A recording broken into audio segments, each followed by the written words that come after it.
नमस्कार। मैं मनीषा आबोल ताबोल के इस नए एपिसोड में आप सबका एक बार फिर से स्वागत करती हूँ। आज हम सुनेंगे मुंशी प्रेमचंद की कहानी बूढ़ी काकी। बुढ़ापा बहुधा बचपन का पुनरागमन हुआ करता है। बूढ़ी काकी में जीभ के स्वाद के सिवा और कोई चेष्टा शेष नहीं थी और ना अपने कष्टों की ओर आकर्षित करने का रोने के अतिरिक्त कोई दूसरा सहारा ही। समस्त इंद्रियां, नेत्र, हाथ और पैर जवाब दे चुके थे। पृथ्वी पर पड़ी रहती और घर वाले कोई बात उनकी इच्छा के प्रतिकूल करते, भोजन का समय टल जाता या उसका परिणाम पूर्ण ना होता, अथवा बाजार से कोई वस्तु आती और ना मिलती, तो ये रोने लगती थी। उनका रोना सिसकना साधारण रोना नहीं था। वे गला फाड़ फाड़ कर रोती थी। उनके पतिदेव को स्वर्ग सिधारे बहुत समय हो चुका था। बेटे तरुण हो होकर चल बसे थे। अब एक भतीजे के अलावा और कोई ना था। उसी भतीजे के नाम उन्होंने अपनी सारी संपत्ति लिख दी। भतीजे ने सारी संपत्ति लिखाते समय खूब लंबे चौड़े वादे किए, किंतु वो सब वादे केवल कुली डिपो के दलालों के दिखाए हुए सब्ज बाग थे। यद्यपि उस संपत्ति की वार्षिक आय 150-200 रुपये से कम ना थी, तथापि बूढ़ी काकी को पेट भर भोजन भी कठिनाई से मिलता था। इसमें उनके भतीजे पंडित बुद्धिराम का अपराध था अथवा उनकी पत्नी श्रीमती रूपा का, इसका निर्णय करना सहज नहीं। बुद्धिराम स्वभाव के सज्जन थे, किंतु उसी समय तक जब तक कि उनके पैसे पर कोई आंच ना आए। रूपा स्वभाव से तीव्र सही, पर ईश्वर से डरती थी। अतः बूढ़ी काकी को उसकी तीव्रता उतनी ना खलती थी जितनी बुद्धिराम की भलमनसाहट। बुद्धिराम को कभी कभी अपने अत्याचार का खेद होता था। विचारते कि इसी संपत्ति के कारण मैं इस समय भला मानुस बैठा हूँ। यदि भौतिक आश्वासन और सूखी सहानुभूति से स्थिति में सुधार हो सकता हो तो उन्हें कदाचित कोई आपत्ति न होती, परंतु विशेष व्यय का भय उनकी सुचेष्टा को दबाए रखता था।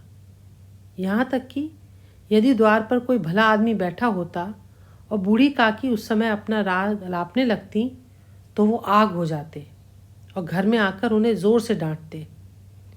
लड़कों को बुढ़ों से स्वाभाविक विद्वेष होता ही है, और फिर जब माता पिता का ये रंग देखते तो वे बूढ़ी काकी को और सताया करते।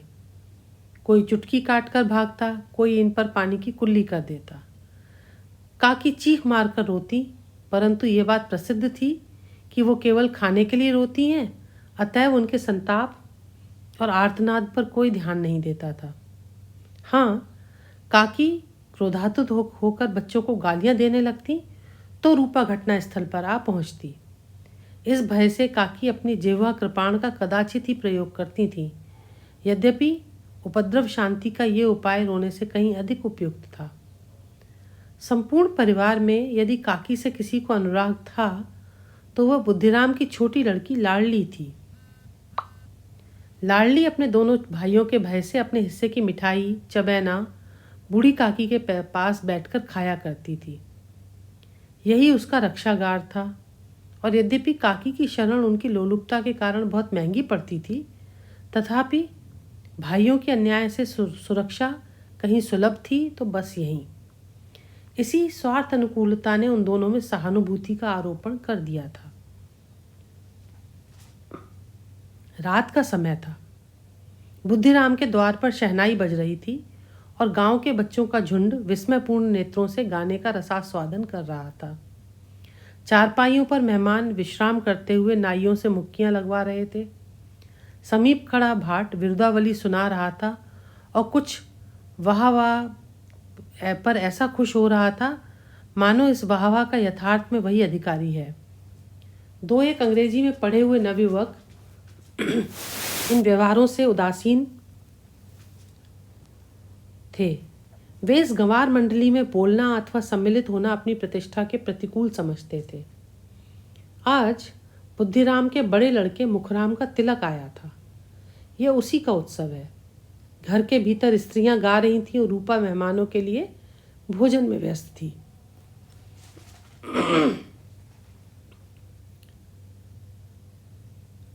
भट्टियों पर कढ़ा चढ़ रहे थे। एक में पूड़ियाँ कचौड़ियाँ निकल रही थीं, दूसरे में अन्य पकवान बनते थे। एक बड़े हांडे में मसालेदार तरकारी पक रही थी। घी और मसाले की शुद्धावर्धक सुगंधी चारों ओर फैली हुई थी। बूढ़ी काकड़ी अपनी कोठरी में शोकमय विचार की भांति बैठी हुई थी। ये स्वाद मिश्रित सुगंधी उन्हें बेचैन कर रही थी। वे मन ही मन विचार कर रही थी, संभवतः मुझे पूड़ियाँ ना मिलेंगी। इतनी देर हो गई, कोई भोजन लेकर नहीं आया। मालूम होता है सब लोग भोजन कर चुके हैं, मेरे लिए कुछ ना बचा। ये सोचकर उन्हें रोना आया, परंतु अपशकुन के भय से वो रो ना सकी। आहा, कैसी सुगंधी है! अब मुझे कौन पूछता है? जब रोटियों के ही लाले पड़े हैं तब ऐसे भाग्य कहाँ कि भरपेट पूड़ियाँ मिले। ये विचार कर उन्हें रोना आया। कलेजे में हूक सी उठने लगी, परंतु रूपा के भय से उन्होंने फिर मौन धारण कर लिया। बूढ़ी काकी देर तक इन्हीं दुखदायक विचारों में डूबी रहीं। घी और मसालों की सुगंधी रह रहकर मन को आपे से बाहर किए देती थी। मुंह में पानी भर भर आता था। पूड़ियों का स्वाद स्मरण करके हृदय में गुदगुदी होने लगती थी। किसे पुकारूं? आज लाडली बेटी भी नहीं आई। दोनों छोकरे सदा दिख दिया करते हैं, आज उनका भी कहीं पता नहीं। कुछ मालूम तो होता कि क्या बन रहा है। बूढ़ी काकी की कल्पना में पूड़ियों की तस्वीर नाचने लगी। खूब लाल लाल, फूली फूली, नरम नरम होंगी। रूपा ने भली भांति भोजन किया होगा। कचौड़ियों में अजवाइन और इलायची की महक आ रही होगी। एक पूड़ी मिलती तो जरा हाथ में लेकर देखती। क्यों ना चलकर कढ़ा के सामने ही बैठूं? पूड़ियाँ छन छन कर तैयार होंगी, कढ़ा से गरम गरम निकलकर थाल में रखी जाती होंगी। फूल हम घर में भी सूंघ सकते हैं, परंतु वाटिका में ही कुछ और बात होती है। इस प्रकार निर्णय करके बूढ़ी काकी उकड़ू बैठकर हाथों के बल सरकती हुई बड़ी कठिनाई से चौखट से उतरी और धीरे धीरे रेंगती हुई कढ़ा के पास जा बैठी। यहाँ आने पर उन्हें उतना ही धैर्य हुआ जितना भूखे कुत्ते को खाने वाले के सामने बैठने में होता है। रूपा उस समय कार्यभार से उद्विग्न हो रही थी। कभी इस कोठे में जाती, कभी उस कोठे में, कभी कढ़ा के पास जाती, कभी भंडार में जाती। किसी ने बाहर से आकर कहा, अरे महाराज ठंडाई मांग रहे हैं। ठंडाई देने लगी। इतने में फिर किसी ने आकर कहा, भाट आया है, उसे कुछ दे दो। भाट के लिए सीधा निकाल रही थी कि एक तीसरे आदमी ने आकर पूछा, अभी भोजन तैयार होने में कितना विलंब है? जरा ढोल मजीरा उतार दो। बेचारी अकेली स्त्री दौड़ते दौड़ते व्याकुल हो रही थी। झुंझलाती थी, कुड़ती थी, परंतु क्रोध प्रकट करने का अवसर ना पाती थी। भय होता था कहीं पड़ोसी ने यह ना कहने लगे कि इतने में ही उबल पड़ी। प्यास से खुद कंठ सूख रहा था, गर्मी के मारे फूकी जाती थी, परंतु इतना अवकाश ना था कि जरा पानी पी ले अथवा पंखा लेकर झले। यह भी खटका था कि जरा आँख हटी और चीज़ों की लूट मची। इस अवस्था में उसने बूढ़ी काकी को कढ़ा के पास बैठी देखा तो जल गई। क्रोध ना रुक सका। इसका भी ध्यान न रहा कि पड़ोसी ने बैठी हुई हैं, मन में क्या कहेंगी। पुरुषों में लोग सुनेंगे तो क्या कहेंगे। जिस प्रकार मेढक केचुए पर झपटता है उसी तरह वो बूढ़ी काकी पर झपटी और उन्हें दोनों हाथों से झटक कर बोली, ऐसे पेट में आग लगे, पेट है या भाड़? कोठरी में बैठते हुए क्या दम घुटता था? अभी मेहमानों ने नहीं खाया, भगवान को भोग नहीं लगा, तब तक धैर्य ना हो सका। आकर छाती पर सवार हो गई। जल जाए ऐसी जीभ। दिन भर खाती न होती तो जाने किसकी हांडी में मुंह डालती। गांव देखेगा तो कहेगा कि बुढ़िया भरपेट खाने को नहीं पाती, तभी तो इस तरह मुंह बाए फिरती है। डायन ना मरे ना माचा छोड़े, नाम बेचने पर लगी हैं, नाक कटवा कर दम लेंगी। इतना ठूसती हैं ना जाने कहाँ भस्म हो जाता है।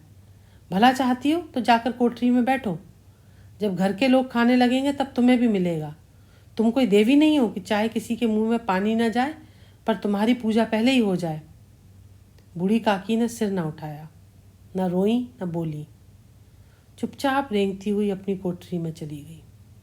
आवाज़ ऐसी कठोर थी कि हृदय और मस्तिष्क की संपूर्ण शक्तियाँ, संपूर्ण विचार और संपूर्ण भार उसी ओर आकर्षित हो गए थे।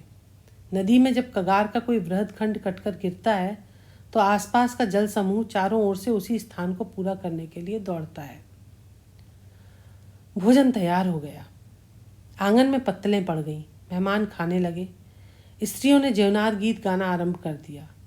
मेहमानों के नाई और सेवकगण भी उसी मंडली के साथ किंतु कुछ हटकर भोजन करने बैठे थे।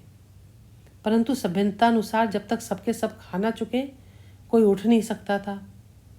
दो एक मेहमान जो कुछ पढ़े लिखे थे सेवकों के इस दीर्घाहार पर झुंझला रहे थे। वो इस बंधन को व्यर्थ और कठु बेकार की बात समझते थे। बूढ़ी काकी अपनी कोठरी में जाकर पश्चाताप कर रही थी। मैं कहाँ से कहाँ आ गई। उन्हें रूपा पर क्रोध नहीं था, अपनी जल्दबाजी पर दुख था। सच्ची तो है, जब तक मेहमान लोग भोजन ना कर चुकेंगे घर वाले कैसे खाएंगे। मुझसे इतनी देर भी ना रहा गया। सबके सामने पानी उतर गया। अब जब तक कोई बुलाने नहीं आएगा नहीं जाऊंगी।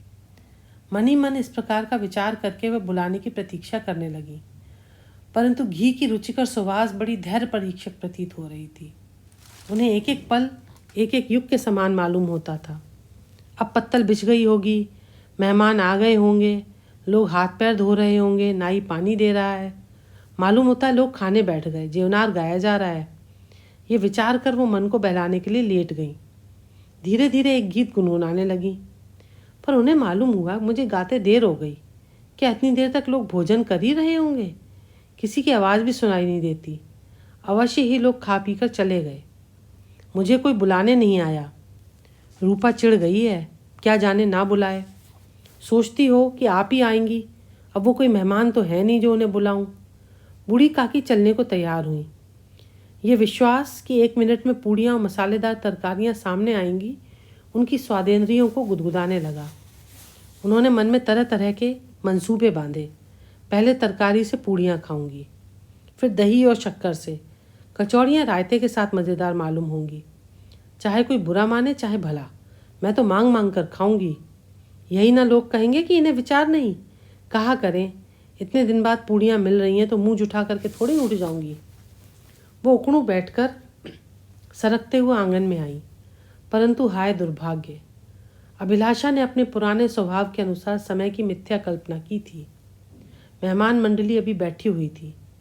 कोई खाकर उंगलियां चाटता था, कोई तिरछे नेत्रों से देखता था कि लोग अभी और खा रहे हैं या नहीं। कोई इस चिंता में था कि पत्तल पर पूड़ियाँ छूटी जाती हैं, किसी तरह इन्हें भीतर रख लेता।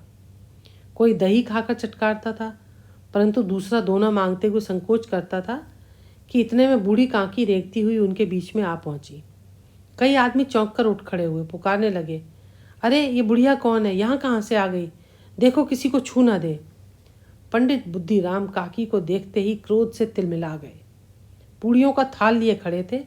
थाल को जमीन पर पटक दिया और जिस प्रकार निर्दयी महाजन अपने किसी बेईमान और भगोड़े कर्जदार को देखते ही उसका टेटुआ पकड़ लेता है, उसी तरह लपक कर उन्होंने काकी के दोनों हाथ पकड़े और घसीटते हुए लाकर उन्हें अंधेरी कोठरी में धम्म से पटक दिया। आशा रूपी वाटिका लू के एक झोंके में विनष्ट हो गई। मेहमानों ने भोजन किया, घर वालों ने भोजन किया, बाजे वाले, धोबी, चमार भी भोजन कर चुके, परंतु बूढ़ी काकी को किसी ने नहीं पूछा। बुद्धिराम और रूपा दोनों ही बूढ़ी काकी को उनकी निर्लज्जता के लिए दंड देने का निश्चय कर चुके थे। उनके बुढ़ापे पर, दीनता पर, हद ज्ञान पर किसी को करुणा न आई थी। अकेली लाडली उनके लिए कुढ़ रही थी। लाडली को काकी से अत्यंत प्रेम था। बेचारी भूली लड़की थी। बाल विनोद और चंचलता की उसमें गंध तक ना थी। दोनों बार जब उसके माता पिता ने काकी को निर्दयता से घसीटा तो लाडली का हृदय ऐंठ कर रह गया। वो झुंझला रही थी कि हम लोग काकी को क्यों नहीं बहुत सी पूड़ियाँ दे देते। क्या मेहमान सबकी सब खा जाएंगे? और यदि काकी ने मेहमानों से पहले खा भी लिया तो क्या बिगड़ जाएगा। वो काकी के पास जाकर उन्हें धैर्य देना चाहती थी, परंतु माता के भय से न जाती थी। उसने अपने हिस्से की पूड़ियाँ बिल्कुल नहीं खाई थीं, अपनी गुड़िया की पिटारी में बंद करके रख दी थी। उस पूड़ियों को काकी के पास ले जाना चाहती थी। उसका हृदय अधीर हो रहा था। बूढ़ी काकी मेरी बात सुनते ही उठ बैठेंगी, पूड़ियाँ देखकर कैसी प्रसन्न होंगी, मुझे खूब प्यार करेंगी। रात के 11 बज गए थे। रूपा आंगन में पड़ी सो रही थी, पर लाडली की आंखों में नींद न आती थी। काकी को पूड़ियाँ खिलाने की खुशी उसे सोने न देती थी। उसके गुड़ियों की पिटारी सामने रखी थी। जब विश्वास हो गया कि अम्मा सो रही हैं तो वो चुपके से उठी और विचारने लगी, लेकिन कैसे चलूं? चारों ओर अंधेरा था, केवल चूल्हों में आग चमक रही थी और चूल्हों के पास एक कुत्ता लेटा हुआ था। लाडली की दृष्टि सामने वाले नीम पर गई। उसे मालूम हुआ उस पर हनुमान जी बैठे हुए हैं। उनकी पूंछ, उनकी गदा सब स्पष्ट दिखाई दे रही है। मारे भय के उसने आंखें बंद कर ली। इतने में कुत्ता उठ बैठा। लाडली को ढांढस हुआ। कई सोए हुए मनुष्यों के बदले एक भागता हुआ कुत्ता उसके लिए अधिक धैर्य का कारण हुआ। उसने पिटारी उठाई और बूढ़ी काकी की कोठरी की ओर चली। बूढ़ी काकी को केवल इतना स्मरण था कि किसी ने मेरे हाथ पकड़कर घसीटे। फिर ऐसा मालूम हुआ कि जैसे कोई पहाड़ पर उड़ाए लिए जाता है। उनके पैर बार बार पत्थरों से टकराए, तब किसी ने उन्हें पहाड़ पर से पटका। वे मूर्छित हो गई। जब वे सचेत हुई तो किसी की जरा भी आहट ना मिलती थी। समझी कि सब लोग खा पी कर सो गए और उनके साथ मेरी तकदीर भी सो गई। रात कैसे कटेगी? हे राम, क्या खाऊं? पेट में अग्नि धधक रही है। हाँ, किसी ने मेरी सुधी ना ली। क्या मेरा पेट काटने से धन जुड़ जाएगा? इन लोगों को इतनी भी दया नहीं आती कि ना जाने बुढ़िया कब मर जाए, क्यों इसका जी दुखावे। मैं पेट की रोटियां ही तो खाती हूँ या कुछ और? इस पर भी ये हाल। मैं अंधी अपाहिज ठहरी, ना कुछ सुनूं ना बूझूं। यदि आंगन में चली गई तो क्या बुद्धिराम से इतना कहते ना बनता था कि काकी अभी लोग खाना खा रहे हैं, फिर आना। मुझे घसीटा, पटका। उन्हीं पूड़ियों के लिए रूपा ने सबके सामने गालियाँ दी। उन्हीं पूड़ियों के लिए इतनी दुर्गति करने पर भी उनका पत्थर का कलीजा न पसीजा। सबको खिलाया, मेरी बात तक ना पूछी। जब तभी ना दी तो अब क्या देंगे? ये विचार करके काकी निराशा में संतोष के साथ लेट गई। ग्लानि से गला भर भर आता था, परंतु मेहमानों के भय से रोती ना थी। सहसा कानों में आवाज़ आई, काकी उठो, मैं पूड़ियाँ लाई हूँ। काकी ने लाडली की बोली पहचानी, चटपट उठ बैठी। दोनों हाथों से लाडली को टटोला, उसे गोद में बिठा लिया। लाडली ने पूड़ियाँ निकाल कर दी। काकी ने पूछा, क्या तुम्हारी अम्मा ने दी हैं? लाडली ने कहा, नहीं, ये मेरे हिस्से की हैं। काकी पूड़ियों पर टूट पड़ी। 5 मिनट में पिटारी खाली हो गई। लाडली ने पूछा, काकी पेट भर गया? जैसे थोड़ी सी वर्षा ठंडक के स्थान पर और भी गर्मी पैदा कर देती है, उस भांति इन थोड़ी पूड़ियों ने काकी की भूख और इच्छा को और उत्तेजित कर दिया था। बोली, नहीं बेटी, जाकर अम्मा से और मांग लाओ। लाडली ने कहा, अम्मा सोती हैं, जगाऊंगी तो मारेंगी। काकी ने पिटारी को फिर टटोला। उसमें कुछ खुरचन गिरी थी। बार बार होंठ चाटती थीं, चटकारे भरती थीं। हृदय मसोस रहा था कि कैसे और पूड़ियाँ पाऊँ। संतोष सेतु जब टूट जाता है तब इच्छा का बहाव अपरिमित हो जाता है। काकी का अधीर मन इच्छाओं के प्रबल प्रवाह में बह गया। उचित और अनुचित का विचार जाता रहा।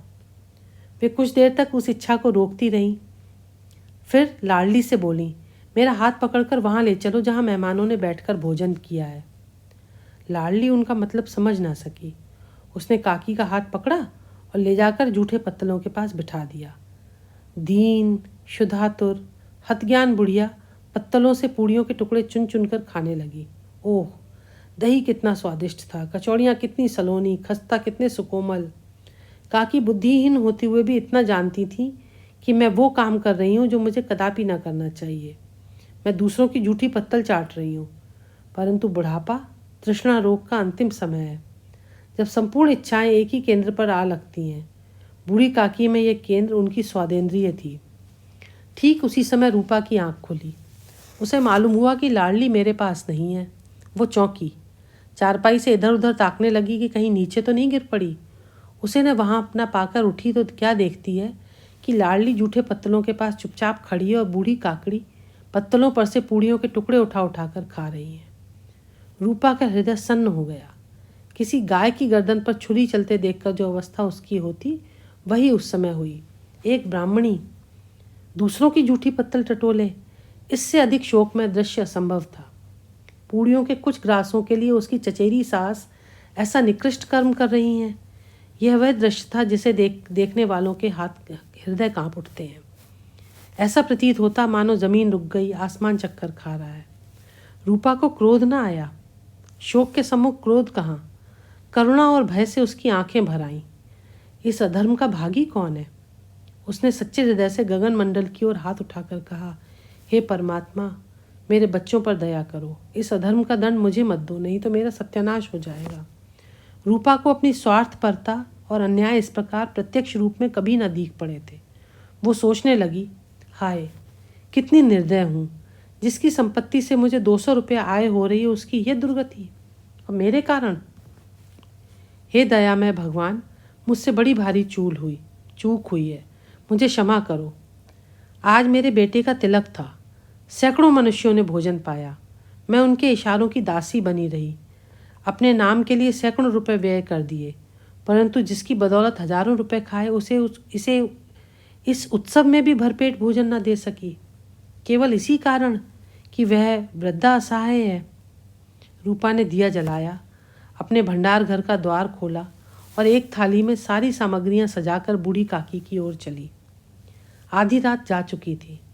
आकाश पर तारों के थाल सजे हुए थे और उन पर बैठे हुए देवगण स्वर्गीय पदार्थ सजा रहे थे, परंतु उसमें से किसी को यह परमानंद प्राप्त न हो सकता था जो बूढ़ी काकी को अपने सम्मुख थाल देखकर प्राप्त हुआ। रूपा ने रुंधे हुए कंठ से कहा, काकी उठो, भोजन कर लो। मुझसे आज बड़ी भूल हुई, उसका बुरा ना मानना। परमात्मा से प्रार्थना कर दो कि वह मेरा अपराध क्षमा करे। भोले भाले बच्चों की भांति जो मिठाइयाँ पाकर मार और तिरस्कार सब भूल जाता है, बूढ़ी काकी वैसे ही सब भुलाकर बैठी हुई खाना खा रही थी। उनके एक एक रोए से सच्ची सदिच्छाएं निकल रही थी और रूपा बैठी स्वर्गीय दृश्य का आनंद लेने में मगन थी। धन्यवाद। कैसी लगी आपको ये कहानी कमेंट करके ज़रूर बताइएगा। नमस्कार।